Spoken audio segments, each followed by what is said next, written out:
Hey guys, tonight we begin somewhere quiet and carefully managed, somewhere with polished furniture, guarded conversations, and an overwhelming fear of saying the wrong thing in front of the wrong person. So go ahead and settle in, dim whatever needs dimming, get comfortable, and let your thoughts slow down because this is a story that moves at a very polite pace. No rushing here, no sudden passions, just the long, deliberate, slightly awkward process of two people figuring out whether they can tolerate each other for the rest of their lives under Victorian rules that made everything more complicated than it needed to be. You begin as a young woman in mid 19th century London, living a life that is respectable, predictable, and extremely supervised. Every movement is observed, every interaction quietly evaluated, and every future decision already half made by a combination of family expectation and social convention. Romance, such as it exists, is not something that happens to you. It is something that is arranged around you carefully and with many opinions involved. You have been raised to understand that marriage is not about passion or dramatic gestures. It is about stability, reputation, and finding someone who will not embarrass you in public or ruin you financially. Love, if it shows up at all, is expected to arrive later and behave itself.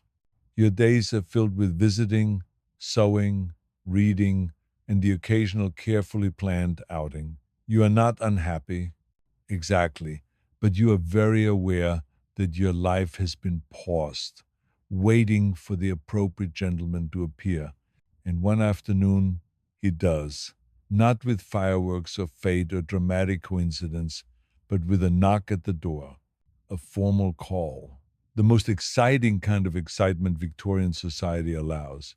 Thomas Weatherby arrives in your family's parlor on a spring afternoon in 1855, dressed correctly, speaking carefully, and sitting exactly where he is told. He is serious, polite, and slightly reserved, which immediately marks him as respectable. He's also from India, which makes him just unusual enough to be interesting without being improper, a very delicate balance. The two of you sit across from each other with a small table between you, like negotiators discussing a trade agreement, rather than two human beings deciding whether they might one day share a bed. Conversation is cautious. Questions are safe. Opinions are mild. Everyone is on their best behavior because, of course, they are. Over the following weeks, these visits continue, always supervised, always scheduled, always limited. You walk together in public parks with a chaperone hovering nearby like a human reminder not to enjoy yourself too much. You learn that Thomas is thoughtful, observant, and deeply committed to doing everything correctly. He listens more than he speaks. He asks questions that suggest he's genuinely paying attention rather than performing interest. This alone sets him apart. Many men of his class view courtship as a checklist rather than a conversation. Thomas, at the very least, seems curious about who you actually are. There is no grand moment where everything suddenly becomes clear, no lightning strike of certainty. Instead, there is a gradual easing. Conversations grow longer, silences become comfortable rather than strained. You begin to look forward to his visits instead of merely preparing for them. This feels significant, dangerous, even. You remind yourself that affection should be controlled, measured, and sensible. But it is difficult not to notice that Thomas treats you as a person rather than a role he expects you to fill. When the subject of engagement finally arises, it does so quietly. No dramatic declaration, no dropped knees or emotional speeches. Just a calm discussion of intentions, expectations, and futures. It is romantic in the most Victorian way possible, which is to say that it is not romantic at all, but deeply practical. You agree to marry him not because you are swept away, but because you trust him. And trust in this world is the highest form of intimacy. Marriage, it turns out, is both more and less than you expected. The wedding itself is restrained, proper, and carefully observed. And then suddenly you are living together, navigating a shared life that had previously been discussed only in theory. The early days are an adjustment. You are learning each other's habits, preferences, and quiet irritations. Thomas is considerate to the point of excess, constantly checking whether you are comfortable, content, or in need of something. It is almost amusing how seriously he takes his role as husband as though it were a position he studied for. Domestic life settles into a rhythm. Mornings are calm, evenings are companionable. You discover that Thomas is not just polite in public, but genuinely thoughtful in private. He remembers small details. He notices changes in your mood. He adapts without complaint. This is not dramatic love, but it is steady and it feels safe. When you become pregnant, the changes are gradual and relentless.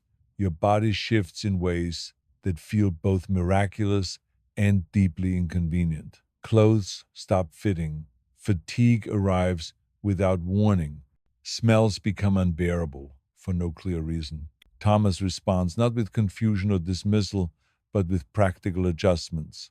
He rearranges furniture. He changes routines. He steps in wherever you can no longer manage comfortably. He does this without announcing it, which somehow makes it more meaningful. By the time your daughter is born on a snowy December morning, 3 days after your second anniversary, you are exhausted beyond anything you imagined possible. Labor is long, pain is overwhelming, and then suddenly there's a small, alert baby placed in your arms, and everything else becomes irrelevant. Charlotte arrives with Thomas's eyes, and your chin already gripping your finger with surprising determination. Thomas sits beside you, awed and careful, as though afraid he might break something sacred. Motherhood is not gentle. It is demanding, repetitive, and deeply tiring. Charlotte sleeps poorly, eats frequently, and expresses her opinions loudly despite having very limited communication skills. You love her fiercely while also wondering how something so small can require so much effort. Thomas helps as much as convention allows, taking night shifts when possible and proudly entertaining her so you can rest. He treats fatherhood with the same seriousness he applies to everything else, which is both reassuring and faintly amusing. Life continues, because it always does. Charlotte grows into a curious toddler. You begin writing, first about household matters, then gradually about larger ideas. Another child arrives, then another. The house grows louder, fuller, and more chaotic. What was once a carefully ordered life becomes a lively one, filled with small hands, constant movement, and the ongoing challenge of managing a household that never truly rests. And through it all, your marriage deepens in quiet ways. There are no grand declarations, no dramatic conflicts, just shared responsibility, mutual respect, and the steady accumulation of trust. You sit together in the evenings, reading or talking softly while the house finally sleeps. Conversations flow easily, enriched by years of shared experience. One evening, your eldest asks how you knew her father was the right person to marry. It is a simple question with a complicated answer. You explain it as best you can, speaking of kindness, honesty, and gentleness, of qualities that reveal themselves over time rather than in moments of excitement. Later, you repeat this to Thomas, and he listens quietly, hoping he has lived up to the image you describe. As the world around you changes in small, steady ways, the fundamentals remain, children grow, responsibilities multiply. Marriage becomes less about feeling and more about choosing every day to care for another person's happiness alongside your own. And when you finally settle into bed at night, Thomas's hand finds yours without thought or ceremony, a gesture so familiar it feels as natural as breathing. And in that quiet moment, you understand that this careful, constrained, deeply unromantic beginning led you exactly where you needed to be. Life does not pause once a household finds its rhythm, and if anything, it becomes more demanding the moment you believe you have figured it out. The children continued to grow, not in neat stages, but in uneven bursts that seem designed to keep you permanently adjusting. Charlotte develops opinions early and expresses them with the confidence of someone who has never once paid a bill or worried about consequences. Her younger siblings follow close behind, each with their own temperament, their own needs, and their own way of disrupting the calm you briefly thought you had achieved. Thomas approaches parenthood the same way he approaches everything else, with preparation and quiet determination. He believes children should be guided rather than ruled, a philosophy that requires far more patience than either of you were warned about. Lessons are taught gently, discipline is firm but measured, praise is given sparingly but sincerely. The household becomes a place of structure softened by warmth, which is not easy to maintain, especially on days when everyone seems determined to test every boundary at once. As the years pass, your writing expands. What began as a private habit becomes something more serious. You write essays, observations, reflections on domestic life, and the expectations placed upon women. You are careful with your words, aware that too much honesty can make people uncomfortable. Still, your voice carries a quiet confidence that resonates with others who recognize themselves in your thoughts. Thomas reads everything you write. He never edits. He never suggests changes.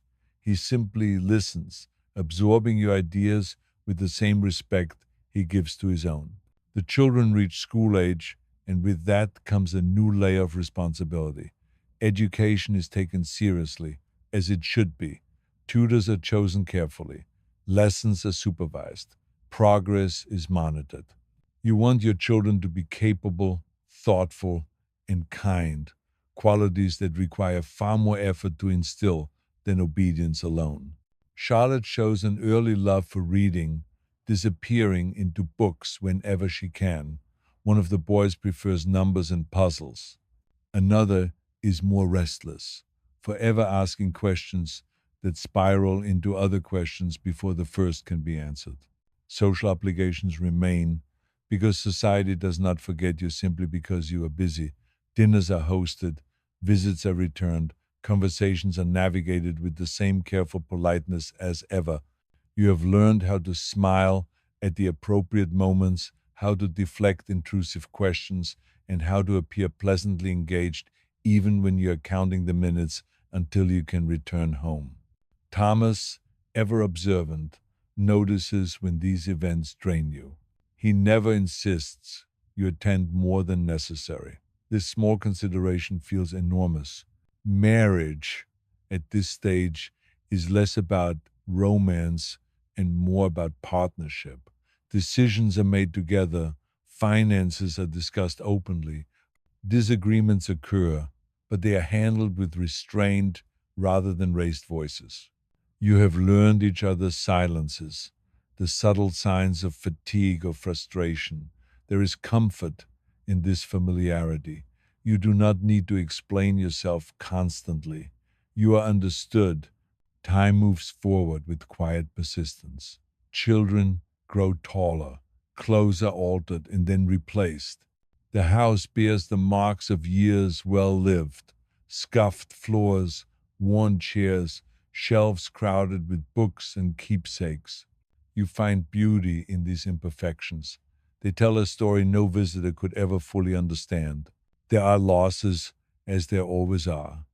Friends move away, relatives pass on.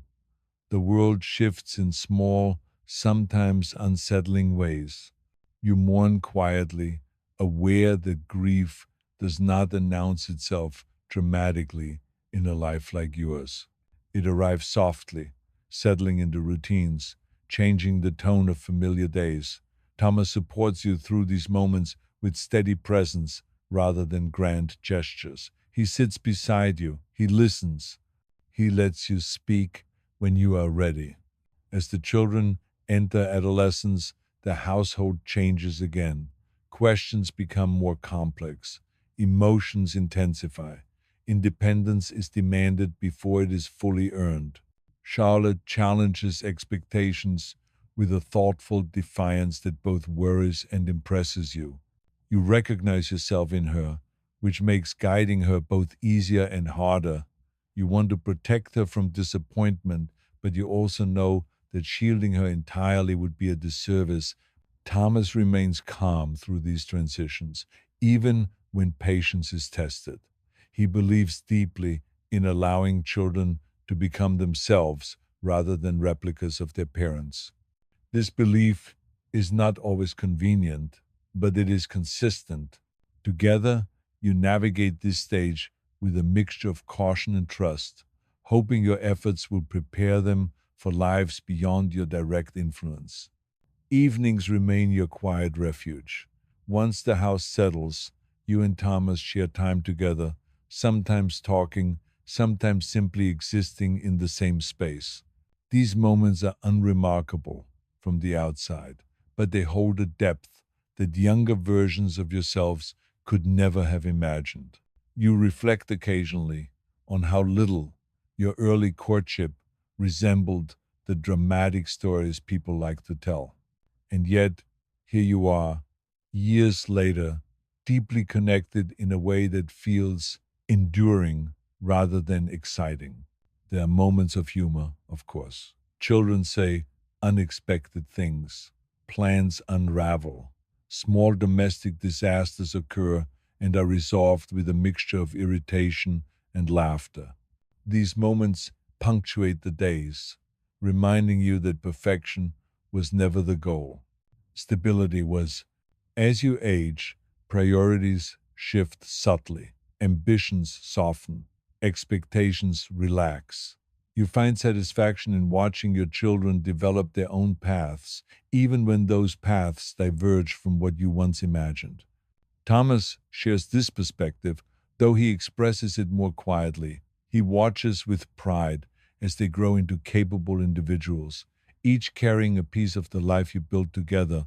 Illness comes and goes, mostly minor, occasionally concerning.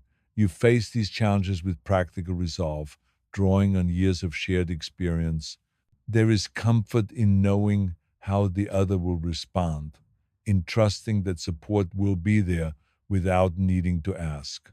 The marriage that began with polite conversation and careful restraint has transformed into something deeply familiar and profoundly steady. It is not immune to hardship, but it is resilient, built not on fleeting passion, but on mutual respect and daily choice. As the years continue, you realize that the true shape of your life was never defined by a single decision or moment. It was formed gradually through countless small actions repeated again and again. A visit accepted, a hand held, a responsibility shared. And so the story moves forward, not looping back on itself, not trapped in nostalgia, but unfolding naturally as one season gives way to the next. Children become adults, roles shift, the household changes form, but the foundation remains quiet, steady, and entirely your own. The children do not remain children for long, and one day you realize that Charlotte's shoes no longer fit, that her dresses must be let out again, that her voice has changed just enough to sound unfamiliar when she speaks from the doorway. This awareness arrives quietly, without ceremony, and yet it lingers. You find yourself studying her face more closely, noting the way her expressions resemble Thomas's when he concentrates, the way her mouth tightens when she is determined. Childhood is loosening its hold, and you cannot stop it. Only observe and guide as best you can. James grows into his height quickly, all long limbs and restless energy, forever testing the limits of his body and his patience. He wants to know how things work, not in theory, but by touching them, dismantling them, sometimes breaking them beyond repair. Thomas takes this in stride, seeing curiosity where others might see trouble. He redirects rather than restrains, teaches rather than scolds. Mary, quieter but no less perceptive, watches everything. She remembers details you forget, stores away observations that emerge later in surprisingly thoughtful questions.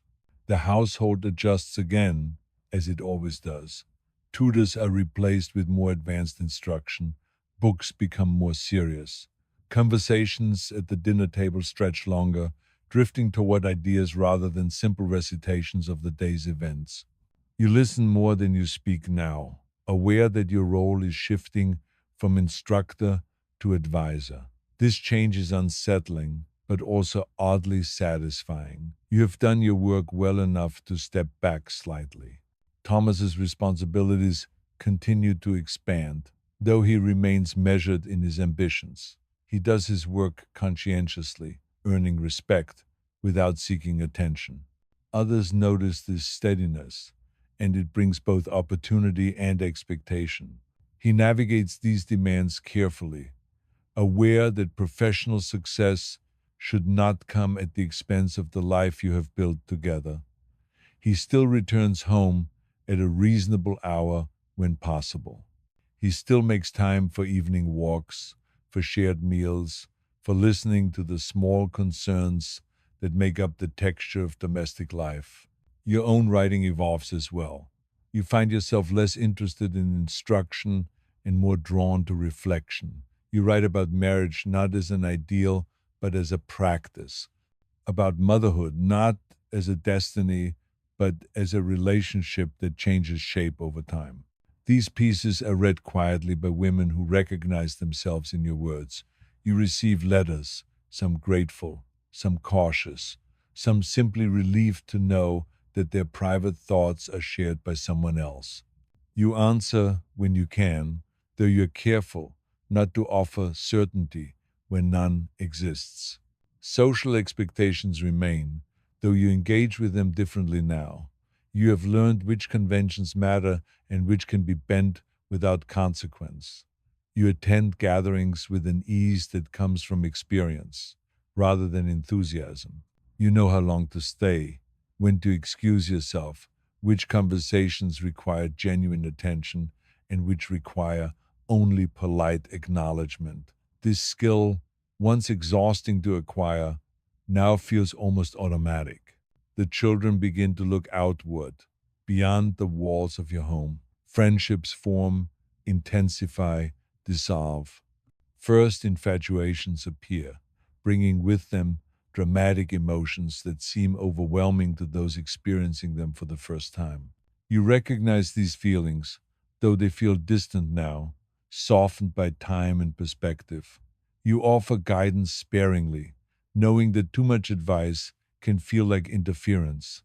Thomas does the same, trusting that the values you have instilled will speak louder than any single conversation. There are moments of tension, of course. Disagreements flare. Doors are closed more sharply than necessary. Silence stretches uncomfortably across the dinner table.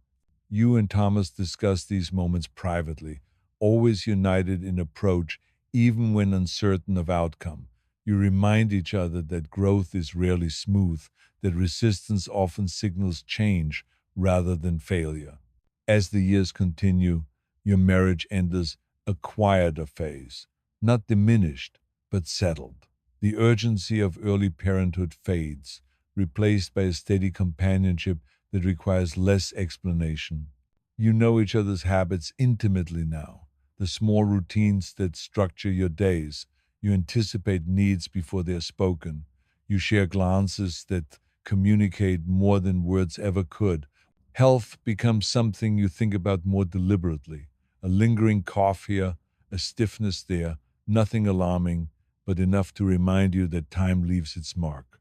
You respond with practicality, adjusting routines, accepting limitations without resentment. Thomas does the same, though he is less inclined to acknowledge it openly. You tease him gently when he pretends nothing has changed, and he accepts this with good humor. The household begins to empty gradually, though not all at once. Charlotte spends more time away, her interests expanding beyond the immediate reach of home. James follows, eager for independence, for experiences that test his growing sense of self. Mary lingers longest, content to observe, to consider her place carefully before stepping forward. Each departure alters the rhythm of the house, leaving spaces that are both quiet and full of memory. You find yourself returning to familiar rooms with a new awareness, noticing echoes of earlier years. The nursery, long since repurposed, still carries traces of its former life. The parlor, once crowded with activity, now feels spacious in a way that is both comforting and strange. You do not mourn these changes exactly, but you acknowledge them. They are evidence of a life moving forward rather than standing still. Thomas shares these reflections with you during evening conversations. You speak openly about your hopes for the children, about the uncertainty that accompanies their independence. You remind each other that this was always the purpose, to raise individuals capable of living beyond your guidance. Accepting this truth does not eliminate the unease, but it gives it context. Your writing slows, not from lack of ideas, but from a desire to be selective. You choose subjects that feel essential rather than urgent. You write for the sake of clarity rather than recognition. This shift brings a quiet satisfaction, a sense of alignment between your inner life and your outward expression. Thomas notices this contentment and remarks upon it one evening, observing that you seem at ease in a way you once were not. You consider this and realize he is right. There are celebrations, weddings, milestones that mark the passage of time. You attend these events with a mixture of pride and reflection, aware of how quickly roles change. You are no longer the young couple navigating early marriage, but the experienced pair others look to for reassurance. This responsibility is accepted with humility rather than authority. Too much now to believe in simple answers. As you grow older together, you appreciate the small, unremarkable moments more deeply. A shared glance across the table, a familiar hand resting on yours, the comfort of silence that does not demand filling. These are not the things people write novels about, but they are the substance of a life well lived. You think sometimes about the path that led you here, about the structures and expectations that shaped your early choices. What once felt restrictive now appears purposeful, providing space for careful understanding to develop. You recognize that the patience required then laid the groundwork for the resilience you rely on now. And so the story continues, moving forward without repetition, shaped by time rather than spectacle. Each year builds upon the last, not erasing what came before, but integrating it into something broader and more complex. You do not rush this process. You have learned the value of moving at a human pace, attentive to the quiet work of connection and care. The house settles into its later rhythm, quieter but no less meaningful. You and Thomas remain at its center, not as figures of authority, but as witnesses to a life that is unfolded steadily, shaped by choice, commitment, and the patient accumulation of ordinary days. Time settles differently once the household grows quieter. Mornings no longer begin with hurried footsteps or competing voices calling for attention. Instead, there's a slower unfolding of the day. You wake earlier than necessary out of habit, lying still for a moment as the house rests around you, The silence is not empty. It is layered, filled with memory, with the faint echo of lives that once filled every corner. Thomas wakes shortly after, as he always has, and the day begins not with urgency, but with familiarity. Meals become simpler, not because you care less, but because fewer people require tending. You and Thomas sit across from one another, exchanging observations about the weather, about correspondence received, about small matters that would once have been lost in the noise of family life. These conversations are unremarkable, but they are grounding. They remind you that the partnership at the center of everything remains intact. Letters arrive more frequently than visits now. The children write of their endeavors, their challenges, their gradual establishment of lives beyond your immediate reach. You read these letters carefully, sometimes more than once, noting what is said and what is implied. You respond with measured warmth, offering encouragement without instruction, support without control. Thomas does the same, his letters practical and steady, reflective of the man he has always been. Charlotte's correspondence carries a thoughtful tone, her words carefully chosen, her reflections increasingly complex. She asks questions not because she expects answers, but because she values your perspective. James writes with enthusiasm, describing projects, plans, ambitions that shift with the seasons. Mary's letters are quieter, more observant, filled with details others might overlook. Each voice is distinct, and together they form a picture of lives unfolding independently, yet still connected. Your days take on a gentler rhythm. Household management remains, but it is less consuming. You spend more time reading, revisiting books that once accompanied you through earlier stages of life. Some resonate differently now. Passages you once skimmed linger in your thoughts, their meaning altered by experience. You occasionally write not with the intention of publication, but to clarify your own reflections. These writings are personal, shaped by years of observation rather than instruction. Thomas continues his work, though with an awareness that time is finite. He chooses his responsibilities carefully now, prioritizing those that align with his values rather than those that promise advancement. His reputation affords him this discretion. He remains respected, sought after for counsel, valued for his steadiness. Yet he never allows these obligations to eclipse the life you share. Evenings are still reserved for quiet companionship, for shared reading, for conversation that wanders without purpose. Health becomes a consideration woven gently into daily life. You take walks more deliberately, mindful of pace. Thomas stretches stiff joints before setting out, pretending it is merely routine rather than necessity. These adjustments are made without complaint. They are accepted as part of the natural progression of things, neither alarming nor insignificant. The seasons mark time more clearly now. Spring brings renewed energy, the pleasure of seeing familiar growth return. Summer offers long, light filled days that invite reflection rather than activity. Autumn carries a sense of completion, of tasks finished and cycles closing. Winter draws you inward, encouraging stillness, conversation, and rest. Each season feels earned, experienced, fully rather than rushed through. Visitors come occasionally, friends from earlier years who share similar stages of life. Conversations drift toward recollection, though rarely with longing. You speak of the past with appreciation rather than regret, acknowledging both its challenges and its gifts.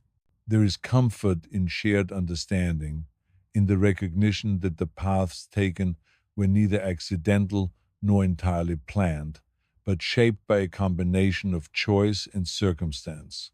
You notice changes in Thomas that others might miss. He listens more carefully, speaks more deliberately. His patience, always present, has deepened into something almost instinctive.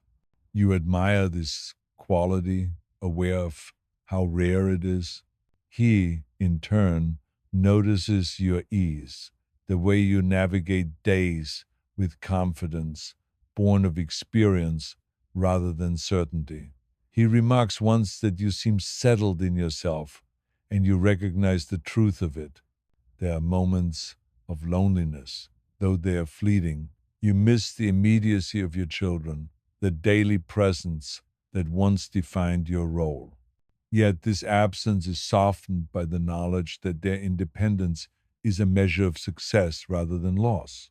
You remind yourself of this when quiet stretches too long, when familiar routines feel altered beyond recognition.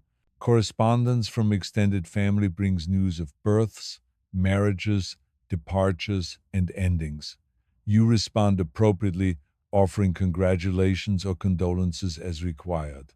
These events remind you that life continues in parallel, unfolding in countless households, much like your own.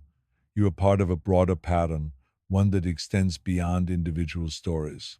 Thomas occasionally reflects on the early years of your marriage, remarking on how distant they feel despite being foundational.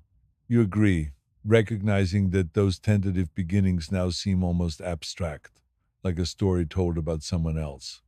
And yet, without them, none of this would exist. The careful conversations, the measured courtship, the patience required by circumstance, all contributed to a bond that has endured precisely because it was allowed to form gradually.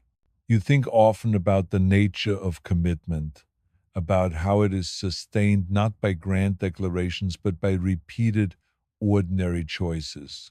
To listen rather than dismiss, to stay rather than withdraw, to care even when it would be easier not to. These choices, made daily and without ceremony, have shaped your life more profoundly than any single event. As time passes, you become more comfortable with stillness. You no longer feel compelled to fill every hour with activity or purpose.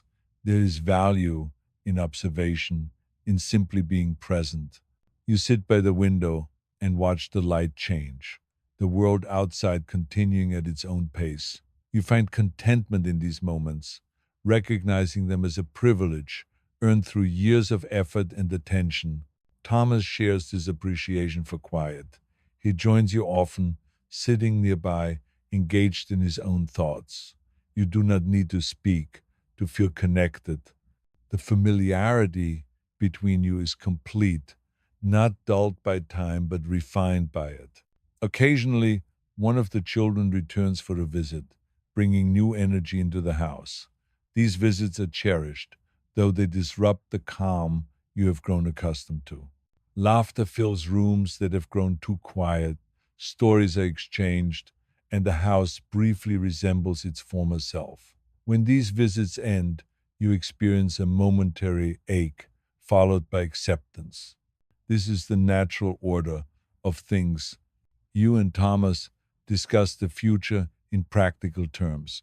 Arrangements are considered thoughtfully, without urgency or fear. You approach these conversations with the same honesty and cooperation that have characterized your marriage from the beginning. There is reassurance in this continuity, in knowing that even uncertainty can be faced together. Your reflections increasingly turn outward toward broader considerations of life and society. You observe the structures that shaped your early years with a balanced perspective, acknowledging both their limitations and their purpose. You understand now that restraint can create space for understanding, that patience can foster resilience. These insights are not offered as prescriptions, but as observations shaped by lived experience. As the years continue, your life remains grounded in the present rather than anchored to the past. You do not dwell on what might have been because what is has proven sufficient. You have built something lasting, not through force or passion, but through consistency and care.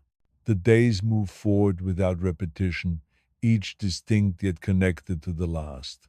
You greet them with quiet confidence, aware that the story is still unfolding even as its pace slows. You remain attentive, engaged, and grateful, sharing this final, unhurried chapter with the person who has walked beside you through every stage. And so life continues, not looping back, not standing still, but moving steadily onward, shaped by time, choice, and the enduring strength of a partnership built on respect, understanding, and the patient accumulation of ordinary, meaningful days. The passage of years continues to shape the household in ways that are subtle rather than dramatic. You and Thomas settle more deeply into routines that require no discussion, the sort that form only after decades of shared life. Morning light enters the rooms at familiar angles, illuminating the same worn surfaces, the same well kept furnishings that have borne witness to countless ordinary days. You notice these details more now, not because they are new, but because you finally have the time to truly observe them. Your correspondence with the children remains steady. Letters arrive bearing news of responsibilities accepted, of challenges faced with varying degrees of confidence. You sense their growing assurance, their gradual understanding of the weight carried by choices once made lightly. You read their words carefully, attentive not only to what is written, but to the tone beneath it. Thomas does the same, though he speaks of it less. You exchange observations quietly, aligning your responses so that encouragement never slips into instruction. The house itself adapts to this quieter phase. Rooms once devoted to activity are repurposed for reflection. A table that once held lessons now supports your writing. Shelves formerly crowded with toys now hold books collected over a lifetime. These changes occur gradually, without deliberate planning, as though the house itself understands what is required of it. You continue to write, though with a gentler urgency. Your focus shifts toward reflection on long standing institutions and personal experience rather than guidance. You consider the nature of marriage, of responsibility, of the quiet labor that sustains both. These thoughts are shaped not by theory, but by years of observation, by mistakes corrected and lessons learned slowly. You do not seek to persuade, you simply record what you have come to understand. Thomas's days remain structured, though less crowded than before. He still holds responsibilities that matter, but he chooses them with discernment. He values usefulness over recognition, service over ambition. This approach, consistent throughout his life, brings him a sense of satisfaction that does not rely on external approval. He returns home content rather than exhausted, grateful for the stability waiting for him there. Your walks together become an important part of the day. They are unhurried, taken at a pace that allows for conversation or silence as desired. You observe familiar surroundings with renewed appreciation, noting how little has truly changed despite the passage of time. Certain landmarks remain constant, offering reassurance that not everything is subject to transformation. Health concerns arise occasionally, addressed with calm practicality. You consult trusted professionals, follow advice, adjust routines. These matters are discussed openly, without fear or dramatization. You and Thomas have long since learned that denial serves no purpose and that careful attention often prevents greater difficulty later. Social engagements continue in a reduced but meaningful form. You choose carefully which invitations to accept, prioritizing those that offer genuine connection. Conversations at these gatherings tend toward reflection rather than speculation. You listen more than you speak, content to observe the patterns of human behavior you have come to know so well. The children's lives continue to unfold independently, bringing moments of pride and concern in equal measure. You remind yourself often that these feelings are inseparable, that caring deeply inevitably invites vulnerability. Thomas shares this understanding, though he expresses it with fewer words. Together, you maintain a steady presence, available but not intrusive. The passage of seasons remains a quiet comfort. Each one arrives with familiar tasks and pleasures, marking time in a way that feels both reliable and gentle. You find satisfaction in these cycles, in their predictability and subtle variation. They remind you that change need not be abrupt to be meaningful. You spend more time reflecting on the early years of your marriage, not with nostalgia, but with curiosity. You consider how little you knew then, how much trust was required to proceed with so many uncertainties unresolved. You recognize now that this willingness to move forward without complete understanding was essential. Certainty would have been impossible. Commitment made the difference. Thomas occasionally shares similar reflections, remarking on how initial impressions gave way to deeper understanding. You agree, recognizing that true knowledge of another person emerges only through time and shared experience. The formalities that once structured your interactions now seem distant, yet you acknowledge their role in allowing space for careful consideration.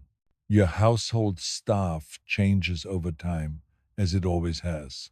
Some remain for many years, becoming familiar presences woven into the fabric of daily life. Others depart to pursue their own paths. You treat each transition with respect, aware that stability is built not only through permanence, but through fairness and understanding. As your life continues, you find yourself increasingly comfortable with uncertainty. You no longer seek to control outcomes or anticipate every possibility.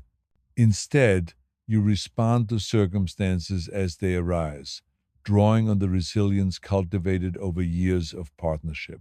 This approach brings a quiet confidence, a sense of preparedness without rigidity.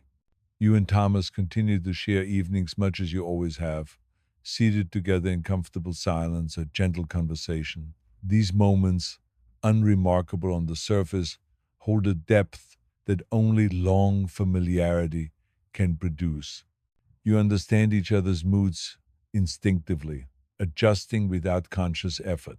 Occasionally, news arrives that disrupts the calm, reminders that the world beyond your household remains unpredictable. You face these moments together, discussing implications thoughtfully, responding with measured concern rather than alarm. This shared steadiness reinforces the bond between you, reminding you that whatever arrives, it will be faced side by side. You take pleasure in small rituals developed over time, a particular chair favored for reading, a familiar route taken on afternoon walks, a shared glance that signals understanding without words. These rituals anchor you, offering continuity amid gradual change. Your reflections increasingly encompass broader themes of human experience. You consider how lives intersect, how choices ripple outward in ways never fully visible. You recognize that your own story is one among many, shaped by forces both personal and societal. This perspective brings humility rather than insignificance. As the years advance, you notice a deepening sense of gratitude, not for perfection, which was never achieved, but for sufficiency, for a life that, while imperfect, proved stable, meaningful, and shared. You recognize this gratitude as something cultivated rather than granted, the result of years spent choosing care over ease. Thomas shares this sentiment, though he frames it differently. He speaks of contentment, of having fulfilled obligations with integrity. You understand that beneath these words lies the same appreciation, the same recognition of a life built thoughtfully rather than hastily. Your days continue to unfold without repetition, each distinct in its quiet way.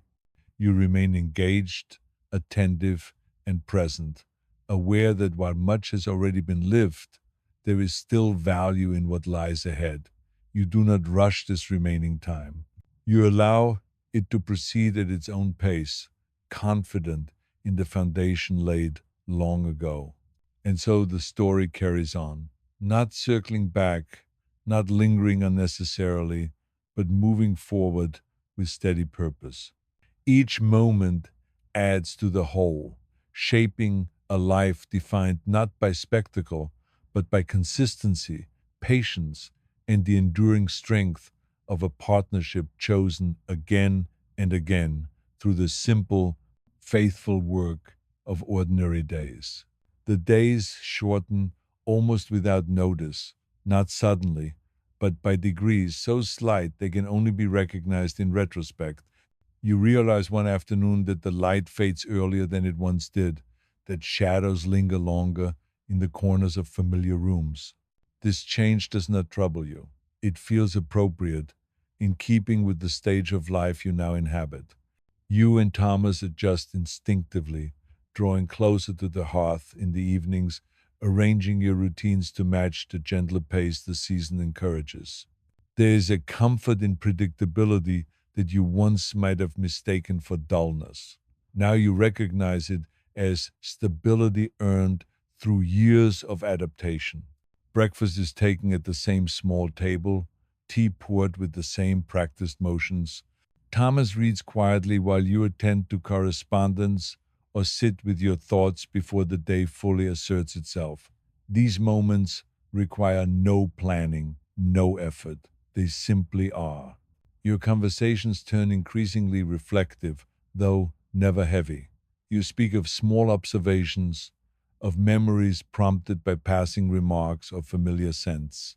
A phrase overheard in the street recalls an earlier time. A particular book returns you to a season long past. These recollections surface naturally and fade just as easily, leaving behind a sense of continuity rather than loss. The house responds to this quieter existence almost as a living thing. Floors creak in familiar patterns. Doors open and close with sounds you know well enough to identify from anywhere within the walls. You no longer feel the urge to correct every imperfection. Marks and wear have become part of the story, evidence of use rather than neglect. Thomas's presence remains steady, his habits unchanged in ways that are reassuring rather than rigid. He still pauses by the window each morning, observing the weather before dressing. He still sets aside time in the afternoon for reading, favoring the same chair he has occupied for years. You sometimes watch him unnoticed, struck by how deeply intertwined his routines have become with your own. Your health requires modest accommodations now. You rest when needed. You avoid unnecessary strain. These choices feel practical rather than restrictive. Thomas supports them without comment, adjusting plans smoothly, never making you feel as though consideration is a burden. You do the same for him, recognizing signs of fatigue or discomfort before they are voiced. This mutual attentiveness has become second nature.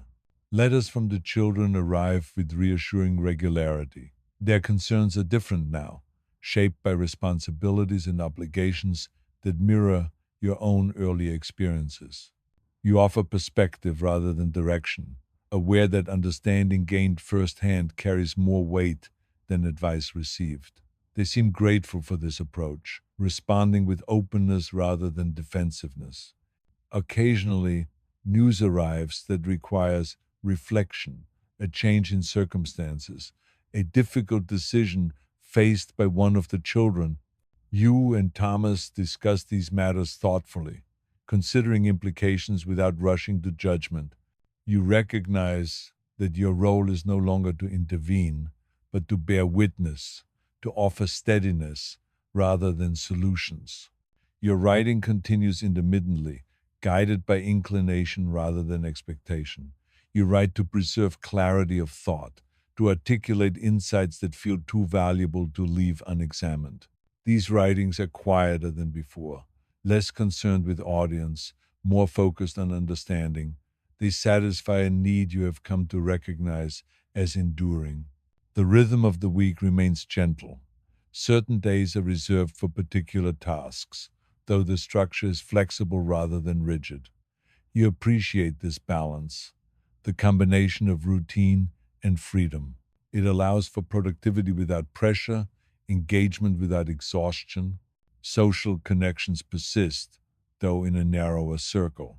You prefer conversations that allow for depth, for shared reflection, rather than superficial exchange. Friends of long standing provide this companionship, understanding pauses in conversation not as awkwardness, but as comfort.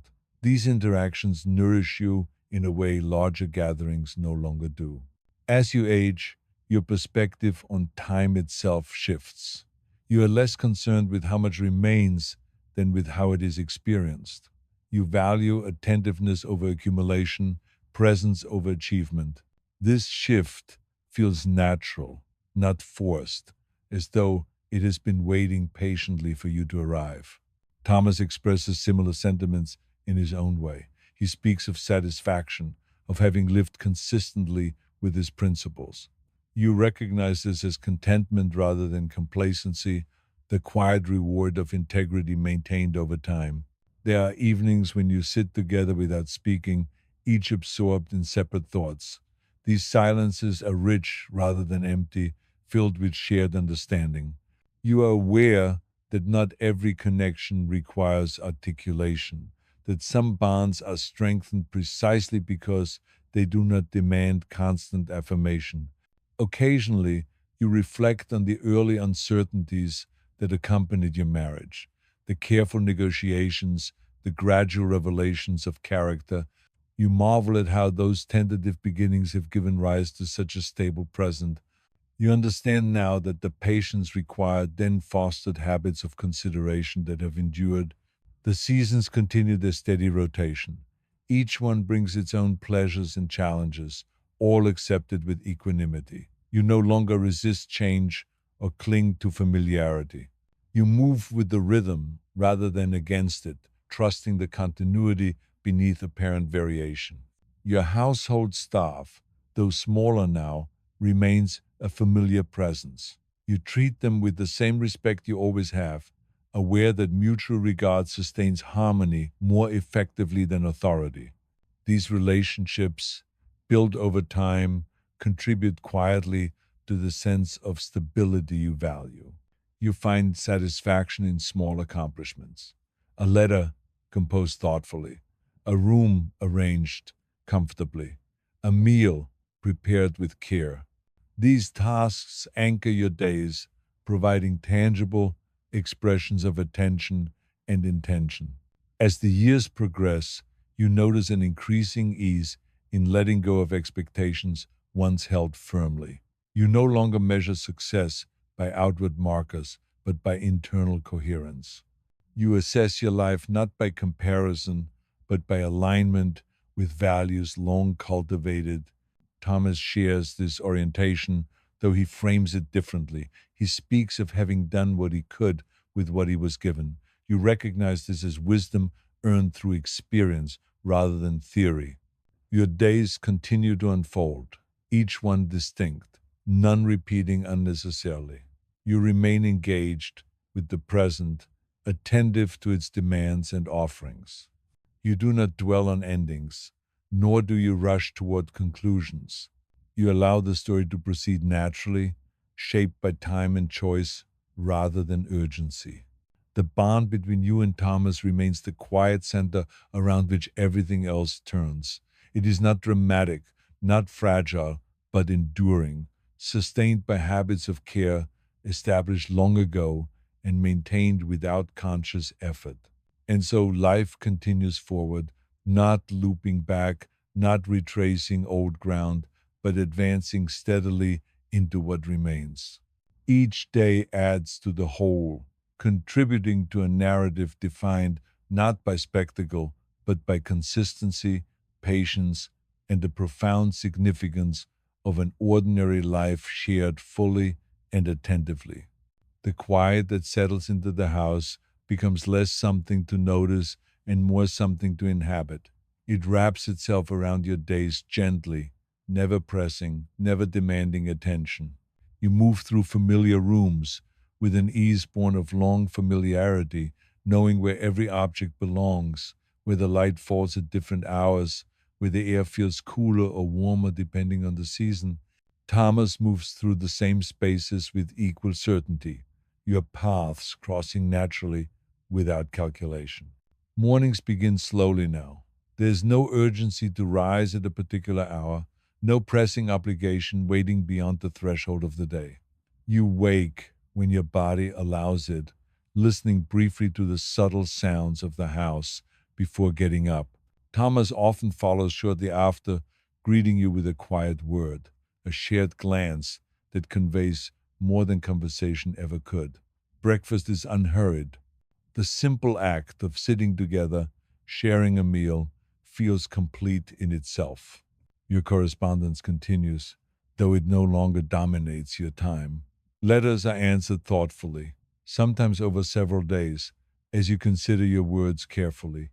You have learned the value of restraint, of offering perspective without intrusion.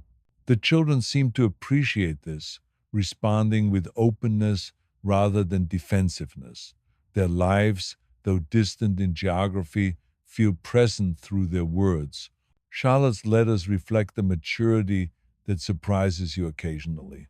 She writes of responsibilities shouldered with care, of decisions weighed thoughtfully. You recognize the woman she has become, shaped by experience rather than expectation. James's letters remain energetic, filled with plans and reflections that shift and evolve. Mary's correspondence is steady and observant, her insights precise and measured. Each voice carries echoes of childhood, softened and reshaped by adulthood. You share these letters with Thomas, reading passages aloud, discussing impressions quietly. These moments reinforce the sense of continuity that defines your life now. Though circumstances change, the essential connections endure, adapting rather than dissolving. Your writing remains a companion rather than a pursuit. You write when something demands articulation, when a thought feels incomplete until set down. These writings are private, shaped by reflection rather than audience. They offer clarity rather than resolution, helping you understand your own journey with greater compassion. Thomas continues to approach his days with steady purpose. His work, though reduced in scope, remains meaningful. He selects responsibilities that align with his principles, declining others without regret. This discernment brings him a quiet satisfaction, a sense of balance that he values deeply. You admire this quality, recognizing it as the culmination of years spent refining judgment through experience. Your walks together remain a cherished routine. They are slower now, taken at a pace that allows for observation and conversation. You notice details once overlooked, the way light filters through branches, the subtle changes in familiar surroundings. These walks provide both physical movement and mental clarity, grounding you in the present moment. Health remains a consideration woven gently into daily life. Minor ailments are addressed promptly, adjustments made without fuss. You have learned to listen to your body, to respect its signals rather than dismiss them. Thomas does the same, though he occasionally requires gentle reminding. These accommodations feel natural, part of the ongoing negotiation between intention. Social engagements occur selectively. You value depth over frequency, choosing gatherings that offer genuine connection.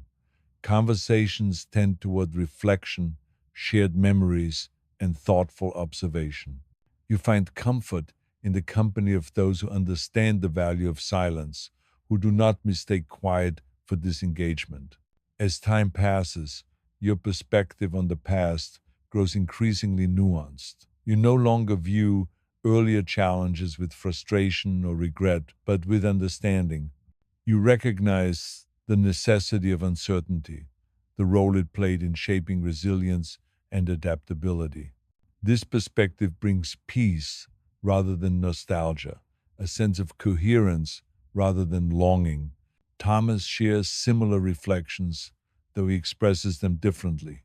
He speaks of continuity, of having remained true to himself despite changing circumstances. You understand this as a testament to integrity rather than rigidity, the result of principles tested and refined over time. Your household staff remains small but familiar. Relationships are built on mutual respect, maintained through fairness and consideration.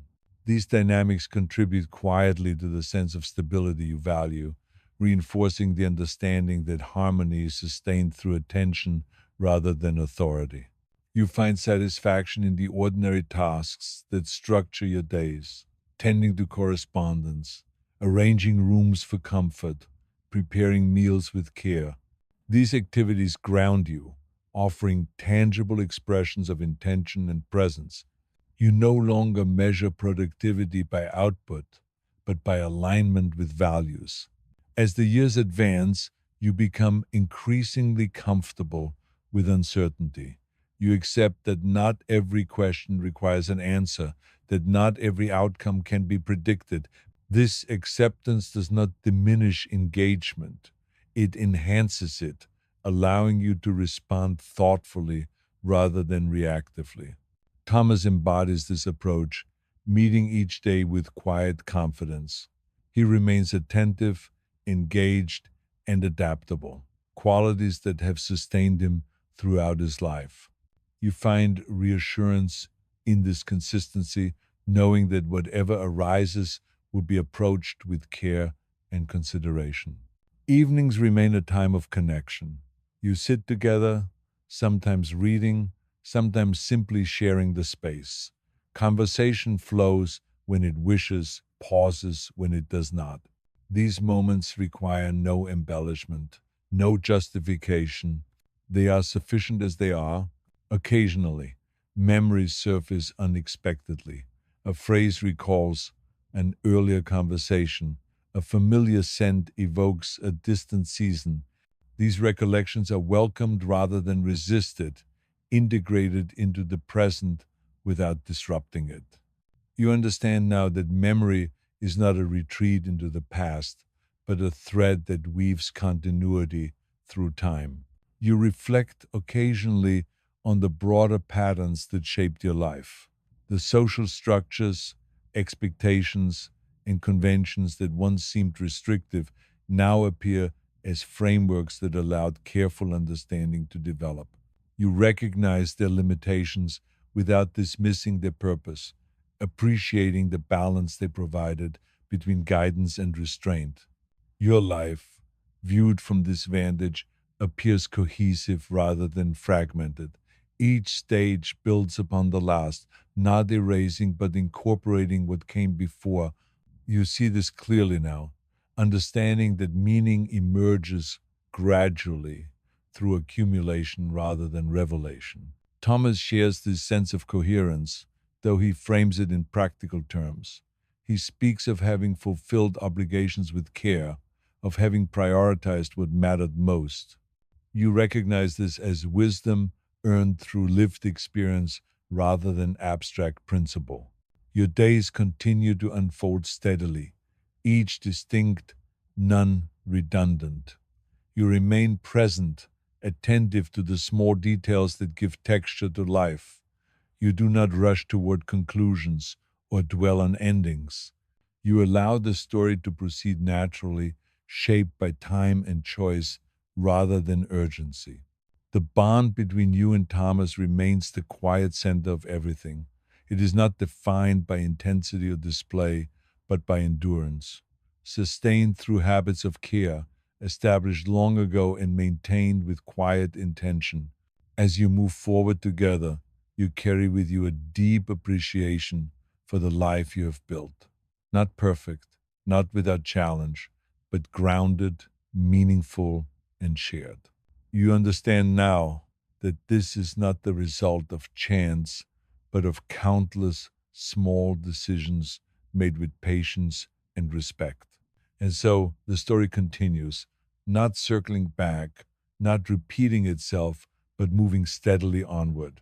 Each day adds to the whole, contributing to a life defined not by spectacle, but by consistency, attentiveness, and the enduring significance of an ordinary existence lived fully alongside another. The sense of time becomes gentler still, no longer marked by urgency or anticipation, but by awareness. You notice the sound of your own footsteps in the corridor, slower than they once were, but steadier. Thomas walks beside you often, matching your pace without comment, as he always has. There is no need to speak of adjustments. They happen naturally, shaped by consideration rather than necessity. The house continues to shelter you faithfully. Its walls hold warmth in winter and coolness in summer, responding predictably to the seasons. You find comfort in this reliability, in the knowledge that certain things endure unchanged. You arrange your days around light and quiet, choosing tasks that suit the rhythm of your energy rather than resisting it. This choice feels less like concession and more like wisdom. Letters from the children arrive bearing news of transitions. Responsibilities deepen, roles shift. They write of moments when decisions carry weight, when outcomes matter more than intentions. You recognize these moments immediately, having faced them yourself long ago. You respond with reassurance rather than instruction, trusting that experience will teach what advice cannot. Charlotte writes of balance, of learning when to persist and when to yield. Her words reflect thoughtfulness shaped by responsibility. You see in her the merging of youth and maturity, the careful navigation of expectation and desire. James writes of effort, of ambition tempered by setback. He has learned that determination alone is not always sufficient, a realization that humbles without diminishing him. Mary's letters remain measured, her observations precise. She notices patterns others overlook, and you sense that she understands more than she expresses. You share these letters with Thomas during quiet afternoons. You read them aloud, sometimes pausing to reflect, sometimes simply listening to the sound of familiar names spoken gently. These moments reaffirm your connection not only to the children, but to the shared life that shaped them. Your writing becomes increasingly reflective, though less frequent. You write when a thought insists on being understood fully, when reflection offers clarity rather than resolution. These pages are private, shaped by curiosity rather than obligation. You find satisfaction in this freedom, in writing that exists solely to illuminate your own understanding. Thomas's days remain structured, though less crowded than before. He approaches each responsibility with the same care he always has, though he now chooses them selectively. He values usefulness over recognition, engagement over ambition. This discernment brings him a quiet satisfaction that does not depend on approval. You walk together most afternoons, weather permitting. These walks are unhurried, shaped by observation rather than destination. You notice familiar landmarks with renewed appreciation, seeing them not as backdrops but as companions through time. These surroundings have witnessed your life unfolding, and you acknowledge them with quiet gratitude. Health remains a consideration, though not a defining one. You attend to it attentively, adjusting routines with practicality rather than resistance. Thomas does the same, though he occasionally pretends nothing has changed. You smile at this, recognizing it as habit rather than denial. Social engagements continue selectively. You choose gatherings that offer genuine connection, preferring depth over frequency. Conversations tend toward reflection rather than speculation, shared understanding rather than performance. You find comfort in these exchanges, valuing sincerity above all else. Your perspective on the past continues to evolve. You no longer view earlier challenges with frustration or regret, but with understanding. You recognize that uncertainty was not a flaw, but a necessary condition for growth. This realization brings peace rather than nostalgia. Thomas shares similar reflections, though he expresses them differently. He speaks of continuity, of having remained true to himself despite change. You understand this as integrity refined through experience rather than rigidity. Your household staff remains small but familiar. Relationships are maintained through respect and fairness, contributing quietly to the stability you value. These dynamics require little oversight now, sustained by mutual understanding rather than authority. You find satisfaction in ordinary tasks that anchor your days, writing letters, arranging rooms for comfort, preparing meals with care. These activities offer tangible expressions of attention and presence. You no longer measure productivity by output, but by alignment with values. As the years advance, you become increasingly comfortable with uncertainty. You accept that not every question demands an answer, that not every outcome can be anticipated. This acceptance does not diminish engagement, it enhances it, allowing you to respond thoughtfully rather than reactively. Thomas embodies this approach, meeting each day with steady confidence. He remains attentive and adaptable, qualities that have sustained him throughout his life. You find reassurance in this consistency, knowing that whatever arises will be approached with care. Evenings remain a time of connection. You sit together, sometimes reading, sometimes simply sharing space. Conversation flows naturally, pauses comfortably. These moments require no embellishment. They are complete as they are. Memories surface occasionally, prompted by small details. A phrase recalls an earlier conversation. A familiar scent evokes a distant season. These recollections are welcomed, integrated into the present without disrupting it. You understand now that memory weaves continuity rather than pulling one backward. You reflect sometimes on the broader structures that shaped your life. The expectations and conventions that once felt restrictive now appear as frameworks that allowed careful understanding to develop. You recognize their limitations without dismissing their purpose, appreciating the balance they provided. Your life appears cohesive from this vantage. Each stage builds upon the last, not erasing but incorporating what came before. Meaning emerges gradually through accumulation rather than revelation. Thomas shares this sense of coherence, though he frames it practically. He speaks of having fulfilled obligations with care, of prioritizing what mattered. You recognize this as wisdom earned through experience. Your days continue to unfold steadily, each distinct, none redundant. You remain present, attentive to the small details that give texture to life. You do not rush toward conclusions, but dwell on endings. You allow the story to proceed naturally.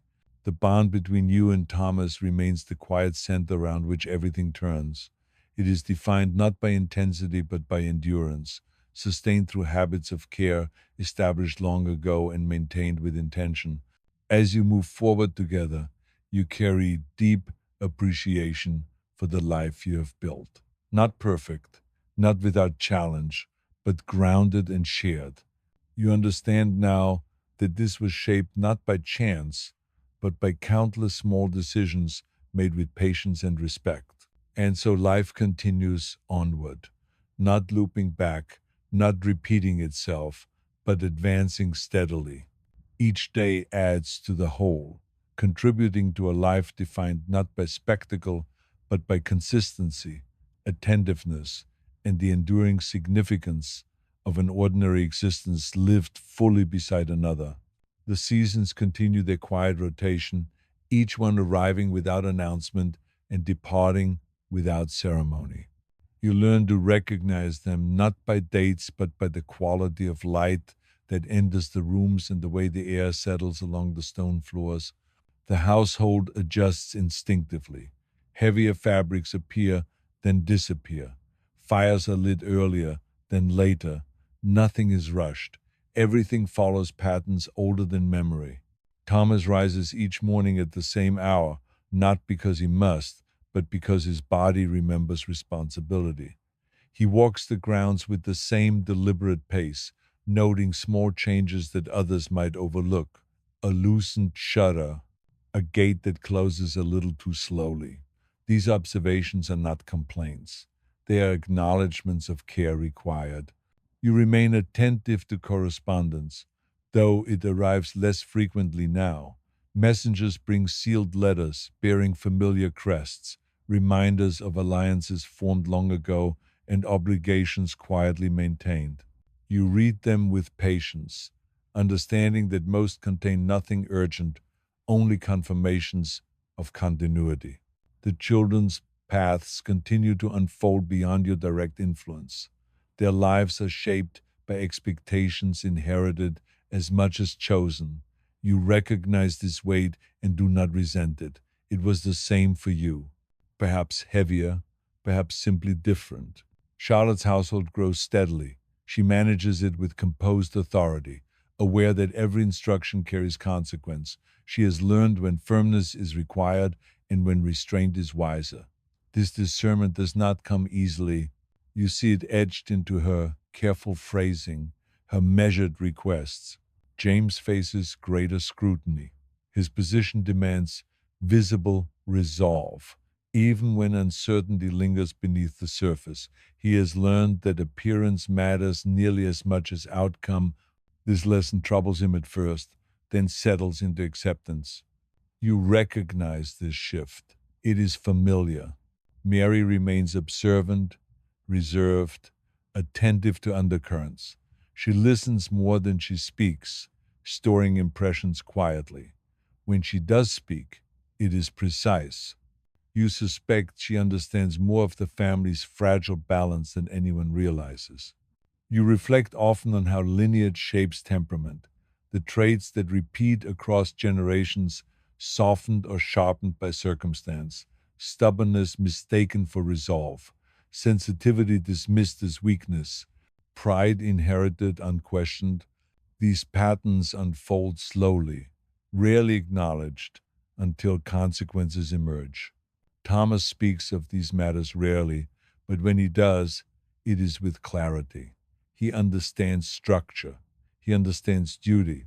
He also understands its cost. He has borne it without complaint, though not without awareness. The household continues to function smoothly, guided by routines established long before you arrived. Each person knows their role and fulfills it without excess. There is comfort in this predictability. It allows thought to wander without anxiety. Meals remain unhurried. Conversation flows gently, often circling familiar topics, weather, harvests, news from neighboring estates. Occasionally, a story from the past surfaces, retold without embellishment. These stories do not seek entertainment. They serve as quiet reminders of continuity. You find yourself increasingly attentive to silence, not the absence of sound, but its presence, the way it fills rooms without demanding attention, the way it allows reflection to deepen without interruption. Health remains steady, though monitored discreetly. Remedies are prepared carefully, measured according to tradition rather than urgency. There is trust in these practices, shaped by generations of observation rather than innovation. Thomas accepts these attentions with mild reluctance. He prefers self reliance, though he does not resist care. You recognize this balance as another form of compromise, one learned through shared life. You continue to write occasionally, though the purpose has shifted. These writings are not records of events, but explorations of thought. You consider the nature of obligation, the weight of inheritance, the quiet endurance required to sustain stability. These reflections are not intended for others. They exist to clarify understanding. The estate remains a constant presence. Its walls bear marks of repair layered over centuries, each stone placed by hands long gone, each corridor shaped by decisions made without knowledge of their lasting impact. You move through these spaces with awareness of their accumulated history. Thomas often pauses in familiar rooms, gazing at details unnoticed for years. A carved beam, a worn threshold. These elements remind him that permanence is achieved through maintenance, not grandeur. Visitors arrive occasionally, bringing news and expectation in equal measure. You receive them graciously, maintaining composure shaped by practice. These interactions follow established rituals, providing structure that allows both distance and connection. You observe how status shapes behavior, how deference is offered automatically, often without understanding, how authority is assumed even when undesired. These dynamics persist regardless of individual intent. You navigate them carefully, mindful of their influence. Time passes steadily, not marked by milestones but by accumulation. The days blend gently, distinguished by subtle variations rather than sharp transitions. This continuity offers reassurance. Thomas continues his walks, adjusting routes as necessary. He notes the condition of paths, the growth of trees, the changing patterns of wildlife. These observations ground him, providing tangible reference points in a life shaped by abstraction. You join him when able, matching his pace without effort. Conversation is sparse but meaningful. Shared observation replaces commentary. The children visit when circumstances allow. Their arrivals bring energy and complexity. Their departures restore quiet but leave traces behind. You welcome both states, understanding that presence and absence are equally significant. Charlotte speaks of her responsibilities with measured confidence. James discusses challenges with cautious optimism. Mary listens, absorbing more than she reveals. You respond with reassurance rather than guidance, trusting their judgment. You reflect on how power is experienced differently across generations. What once felt overwhelming now appears manageable. Perspective reshapes perception. Thomas acknowledges this shift with characteristic understatement. He speaks of having learned when to act and when to wait. This discernment defines his leadership more than decisiveness ever did. The household staff remains loyal, though individuals change over time. New faces arrive, learn routines, adapt. Older members depart quietly, carrying memories with them. This transition occurs without ceremony, accepted as part of continuity. You maintain traditions selectively. Some practices are preserved for their stabilizing influence.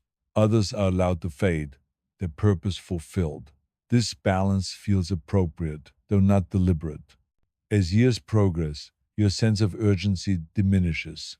You no longer feel compelled to resolve every uncertainty. You allow questions to remain unanswered, trusting that understanding unfolds gradually.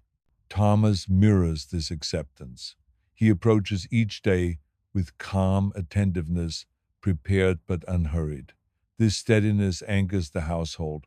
Evenings remain a time of quiet connection. You sit together, sometimes reading, sometimes simply observing the fire's movement. Words are exchanged when necessary, not out of habit. Memories continue to surface gently. A phrase recalls a long ago conversation. A familiar melody evokes a distant season. These recollections integrate seamlessly into the present, enriching rather than distracting. You consider the broader forces that shaped your lives, the alliances formed through marriage, the expectations inherited without consent, the compromises required to maintain stability. These reflections are not resentful, they are contemplative. Thomas shares similar thoughts occasionally, though framed pragmatically. He speaks of duty fulfilled and responsibilities carried with care. You recognize this as a form of contentment earned through perseverance. Your days continue, each one distinct yet connected. You remain attentive to detail, valuing consistency over novelty. The estate endures, maintained through steady effort rather than display. Its significance lies not in its appearance, but in its function as a place of continuity. You understand now that history is shaped less by singular events than by sustained patterns. Decisions made quietly, repeated consistently, shape outcomes more profoundly than moments of spectacle. Thomas embodies this principle. His influence has always been subtle, his presence steady.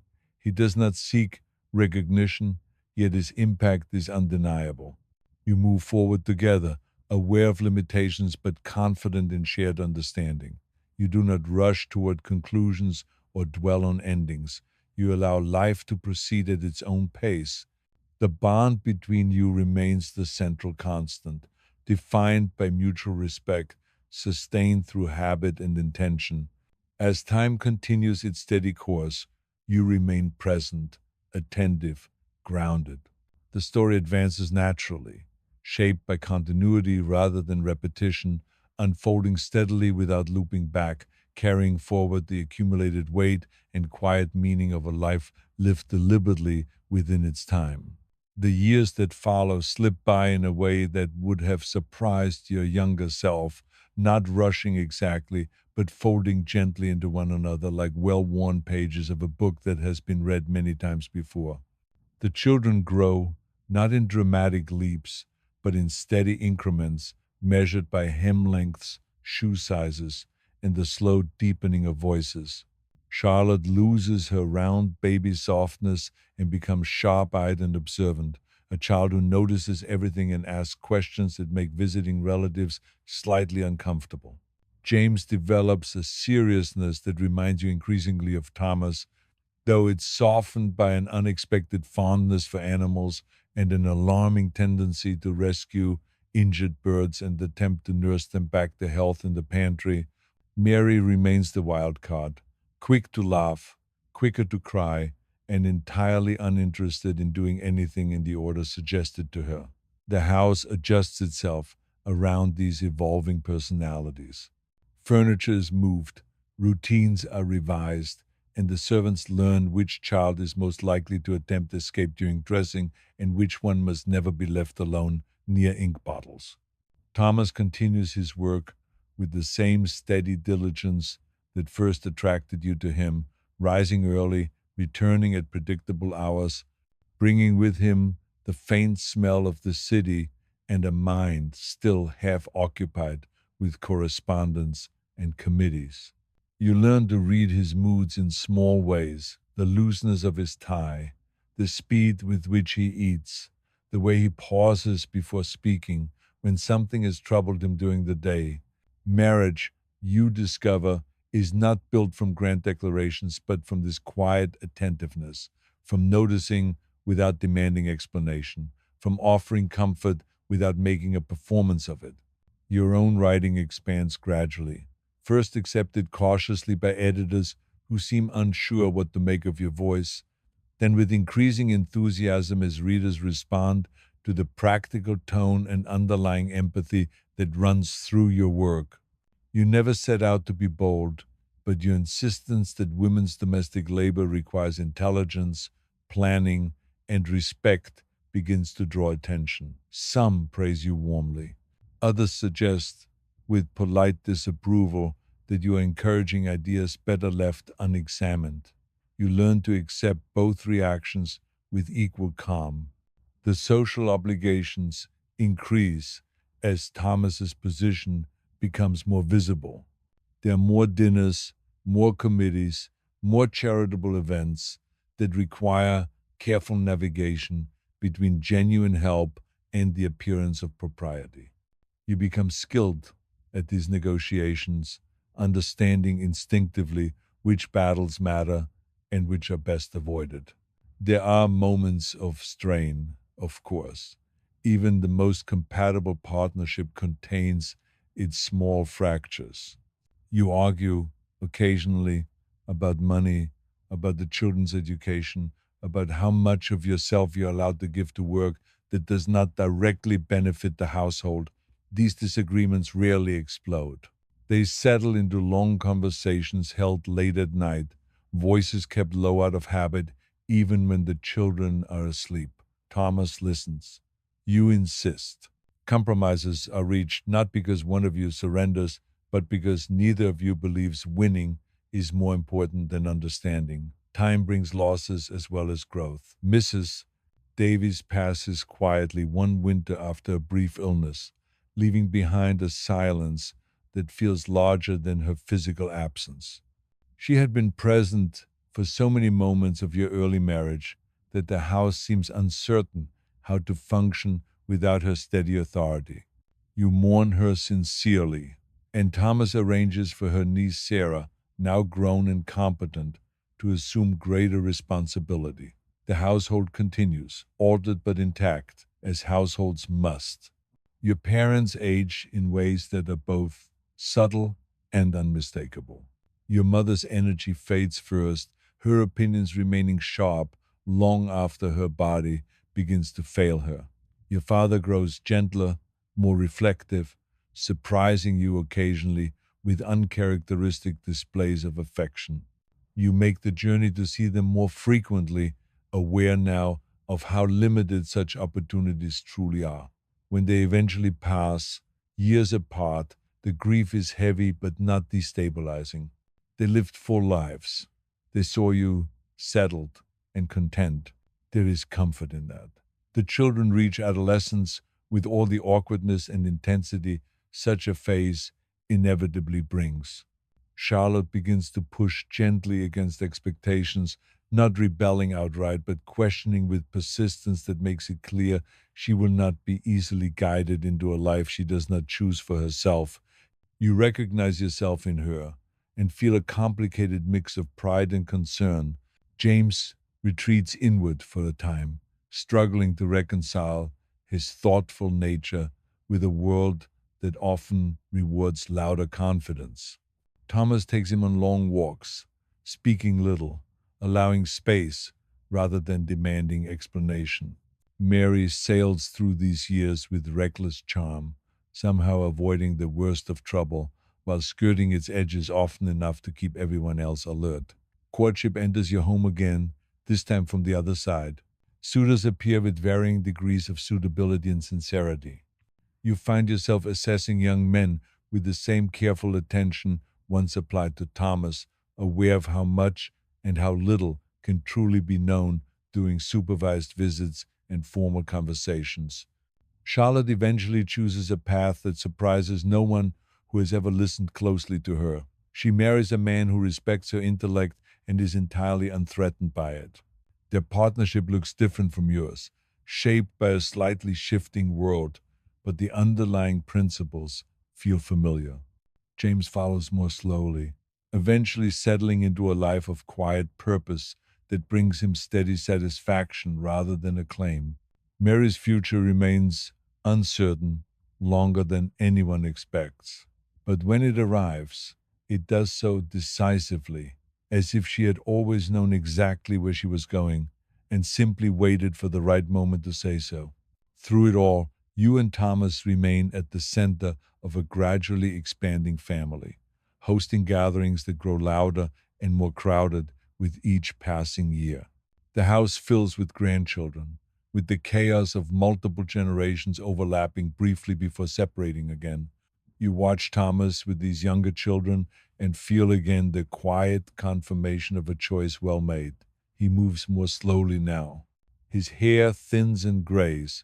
His patience, remarkably, seems only to deepen. Your own reflection changes in ways that no longer surprise you. You grow into an older version of yourself with acceptance rather than resistance, aware that each stage has brought its own particular freedoms alongside its limitations. The world beyond your household continues to evolve in fits and starts. New ideas circulate, Old certainties are questioned. Some changes feel unsettling, others seem long overdue. You observe these shifts with interest rather than anxiety, grounded by the knowledge that while structures may alter, the essential work of living remains much the same. People still seek companionship, they still build families, they still struggle, love, fail, and try again. On quiet evenings, now rarer but all the more cherished, you and Thomas sit together as you always have. Sometimes you read, sometimes you speak, sometimes you simply exist in the same space, comfortable in the shared silence that once would have felt awkward. There is no sense of having arrived at a final understanding, only the awareness of having traveled far together. When you think back to the careful rituals that once governed your interactions, the formal visits, the measured conversations, the constant supervision, you no longer see them as obstacles. They were tools, imperfect but functional, designed to slow the process just enough to allow substance to emerge. Love, you have learned, is rarely a sudden revelation. More often, it is an accumulation, built quietly through shared experience and sustained attention. As the years continue their steady progression, you remain grateful not for perfection, but for persistence, for the willingness to keep choosing one another through the ordinary days that make up a life. As the household settles into this later phase of life, the days acquire a quieter texture, less crowded with immediate demands but richer in reflection. Mornings begin later than they once did, not out of indulgence, but because there's no longer a chorus of young voices insisting on breakfast at dawn. You rise when the light has properly established itself, moving through familiar rooms with an ease born of decades spent memorizing their particular creaks and angles. The house holds its history in small, almost invisible ways. A faint mark on the wall where Charlotte once insisted on measuring her height, a loosened stair rail James never quite repaired properly, a cupboard door that still sticks because Mary slammed it too often in moments of youthful urgency. You notice these things without sentimentality, accepting them as part of the structure rather than flaws to be corrected. Thomas joins you at breakfast most mornings, his presence steady, even when his body reminds him more frequently of its limitations. His movements have slowed, not dramatically, but enough that you instinctively match his pace. Conversation flows easily, touching on letters received, visits planned, the small administrative tasks that still require attention. There is comfort in this routine, not because it is exciting, but because it is reliable. You both understand now that reliability is not dullness, but a form of generosity extended day after day. The garden becomes one of your shared pleasures again, though now it is approached with moderation rather than ambition. Where once you planted with enthusiasm and little foresight, you now favor perennials that require patience rather than constant intervention. Thomas tends to the heavier work, resting more often, while you manage the planning and gentle maintenance. There is satisfaction in watching things grow without urgency, in allowing the seasons to unfold at their own pace. Visitors arrive regularly, though not in the constant stream of earlier years. Friends from long standing associations come to sit and reminisce, conversations looping gently through shared memories without ever becoming repetitive. Younger acquaintances arrive seeking advice, though they rarely phrase it that way. You offer what you can without presumption, aware that each generation must find its own solutions, even when the underlying problems remain stubbornly familiar. The grandchildren grow quickly, though you experience their development differently than you did your own children's. There's less anxiety now, less sense that every decision carries irreversible consequences. You observe rather than manage, intervene only when truly necessary. This distance allows for a kind of enjoyment that once felt impossible. You can appreciate their personalities without the constant pressure of shaping them. Thomas delights in telling them stories, not grand adventures, but small, carefully selected anecdotes that emphasize kindness, perseverance, and the occasional benefit of thinking before speaking. They listen with varying degrees of attention, absorbing more than they realize. Your writing slows, but does not stop. You no longer feel compelled to produce regularly, choosing instead to work when there's something specific you wish to say. When your pieces are published, they are received with respect rather than excitement. Your voice now considered established rather than provocative. You accept this shift without resentment. It feels appropriate that your words should settle into the background, offering guidance rather than demanding attention.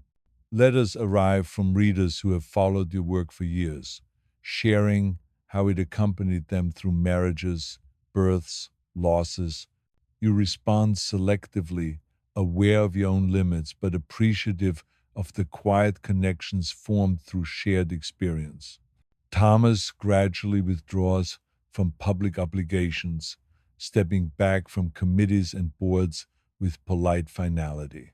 His departure is marked with modest recognition, speeches that praise his reliability more than his innovation. He listens patiently, accepting their gratitude with a faint, almost amused smile. At home, he seems lighter, relieved of responsibilities that once structured his days but now feel unnecessary. Together, you adjust to this change, finding new rhythms that suit a life less externally directed. Afternoons become longer, evenings quieter. There are periods of illness, minor at first, then more persistent. You manage these episodes with the same calm efficiency that once guided the household through childhood fevers and injuries. There is no panic, only adaptation. Thomas accepts your care with gratitude, tempered by a desire not to inconvenience you. You remind him, gently but firmly, that this mutual attention has always been the foundation of your life together. When he apologizes, as he sometimes does, for being slower or less capable, you dismiss the notion with practiced ease. You have both earned the right to lean on one another. Loss touches the extended family intermittently, as it always does. Friends pass away, some after long declines, others with unsettling suddenness. Each death brings a period of adjustment, a reconfiguration of social circles that have grown thinner over time. You attend funerals with a composed sadness, offering comfort where possible and accepting it where offered. Grief no longer feels shocking. It is recognized as an inevitable companion, one that arrives uninvited but need not dominate the entire household. Thomas's health eventually declines more noticeably. His energy wanes, his appetite fluctuates, his rest becomes less restorative. You remain attentive without becoming overbearing, respecting his autonomy even as you quietly assume more responsibility. There are moments of frustration, shared and unspoken, when the body refuses to cooperate with the mind's intentions.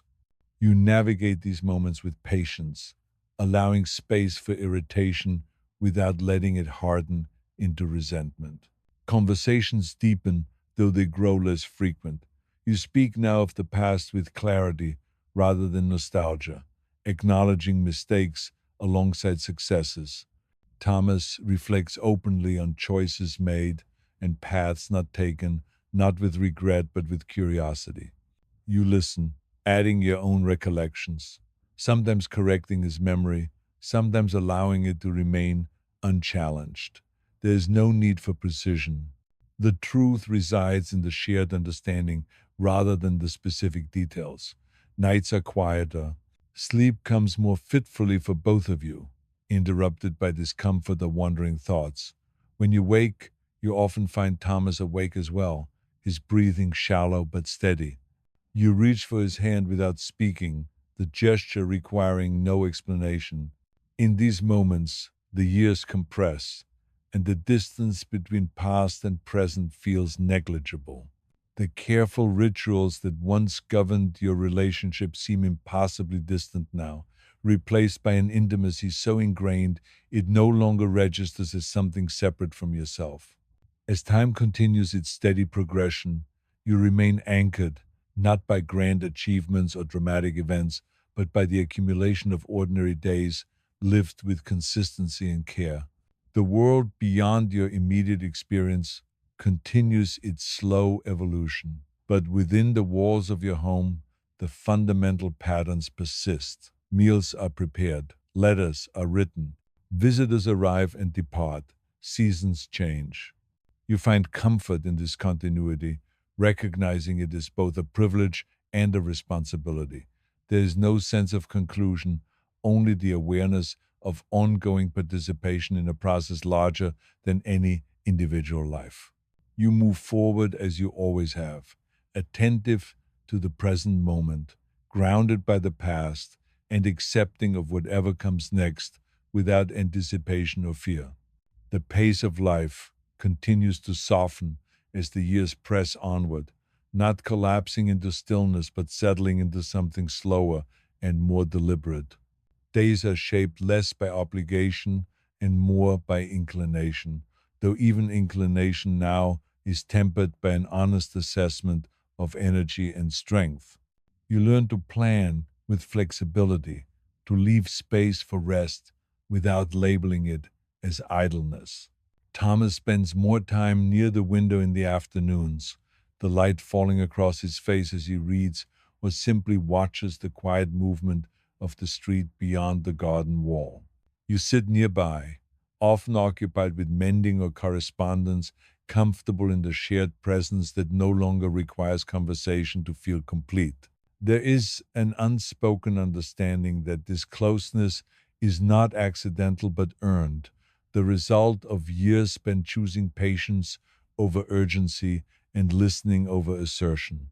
The household staff adjusts naturally to these changes, assuming tasks without comment and offering assistance without intrusion. Sarah manages the daily operations with confidence, her manner efficient but respectful, her familiarity with your habits allowing her to anticipate needs before they are expressed. You are grateful for this quiet competence, recognizing how essential it is to maintaining the gentle rhythm of the household.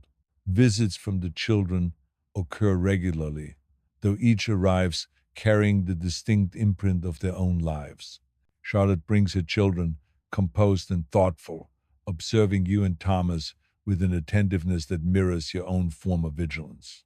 James visits with a steadiness that reflects his settled nature, often staying longer than planned, drawn perhaps by the calm he finds within these familiar walls.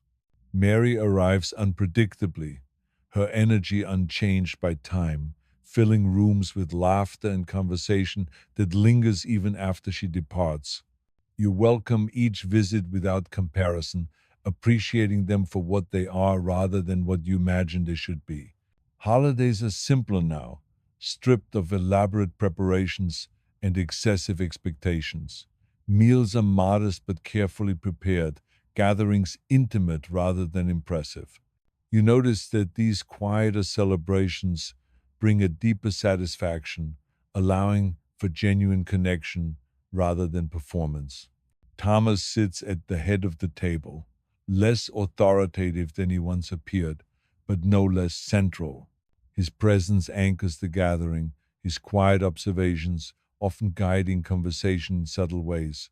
You watch him with affection tempered by realism, aware of his increasing fragility but unwilling to let it dominate your perception of him. Illness visits more frequently, minor ailments accumulating into a general sense of vulnerability. You become adept at managing these interruptions, adjusting plans without frustration, and accepting limitations without resistance. There are moments when Thomas grows impatient with his own body, when the delay between intention and action feels intolerable. You respond with calm reassurance, reminding him through tone and gesture rather than words that worth is not measured by productivity. He absorbs this slowly, reluctantly at first, then with growing acceptance. Your own health fluctuates as well, though you are less inclined to remark upon it. Years of managing others' needs have taught you to minimize discomfort, to continue functioning without drawing attention. Thomas notices nonetheless, adjusting his expectations and offering assistance in ways that respect your independence. This mutual attentiveness, honed over decades, operates almost unconsciously now. Conversations turn increasingly reflective, not dwelling on regrets, but examining choices with a clarity that youth rarely affords. You speak openly about the uncertainties that once felt overwhelming, the decisions that seemed monumental at the time but now appear simply necessary. Thomas listens with interest, occasionally offering his own recollections, sometimes amused by how differently events appear in hindsight. You both acknowledge that certainty was never truly present, only a willingness to proceed despite incomplete information. This recognition brings a sense of peace rather than discomfort. The outside world continues its steady transformation, visible mostly through correspondence and the occasional visitor's commentary. You observe these developments with measured curiosity, noting patterns rather than particulars. Progress and resistance appear intertwined, each generation responding to inherited circumstances in ways both predictable and surprising. You refrain from strong opinions, not from indifference, but from an understanding that perspective shifts naturally with time. What once felt urgent now feels contextual, part of a larger continuum rather than a decisive turning point. Thomas gradually relinquishes certain personal rituals, not all at once, but incrementally. Morning walks shorten, then disappear entirely. Reading sessions become briefer, concentration harder to maintain. You adapt without ceremony, filling the gaps with shared silence or gentle conversation. There is no sense of loss attached to these changes, only adjustment. You have learned that life rarely announces its transitions clearly, preferring instead to introduce them quietly until they are fully established. Nights become more challenging. Sleep is lighter, interrupted by discomfort or wandering thoughts. You wake frequently, sometimes to find Thomas awake as well, his expression thoughtful rather than troubled. In these moments, you speak softly, if at all, aware that words are not always necessary. The simple act of reaching across the space between you offers reassurance more effectively than any explanation. You recognize now that intimacy is not built on constant exchange but on reliable presence.